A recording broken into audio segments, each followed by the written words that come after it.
Pinuna ni Kabataan Party List Representative Raul Manuel ang banta ng Duterte Youth Party List hinggil sa pagsisiwalat ng korupsyon sa gobyerno.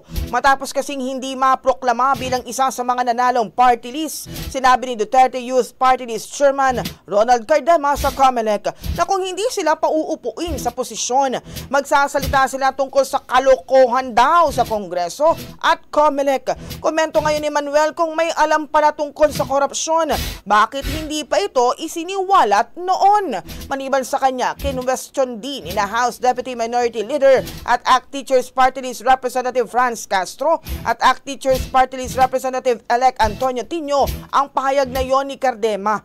Ayon kay Castro, kung talagang advokasya ng Duterte Youth na labanan ng korupsyon, bakit hindi ito nagsalita laban sa kontrobersiya ni Vice President Sara Duterte? Pero pagdating sa hindi pagkakaproklama ay halos bumula na raw ang bibig ng mga ito. Inamo naman ni Tino ang party list na kung talagang may ebidensya silang sinasabi, ilabas nila ito. Kung hindi, malinaw umano na pananakot lang ang ginagawa ng Duterte Youth para maproklama na ang kanilang grupo.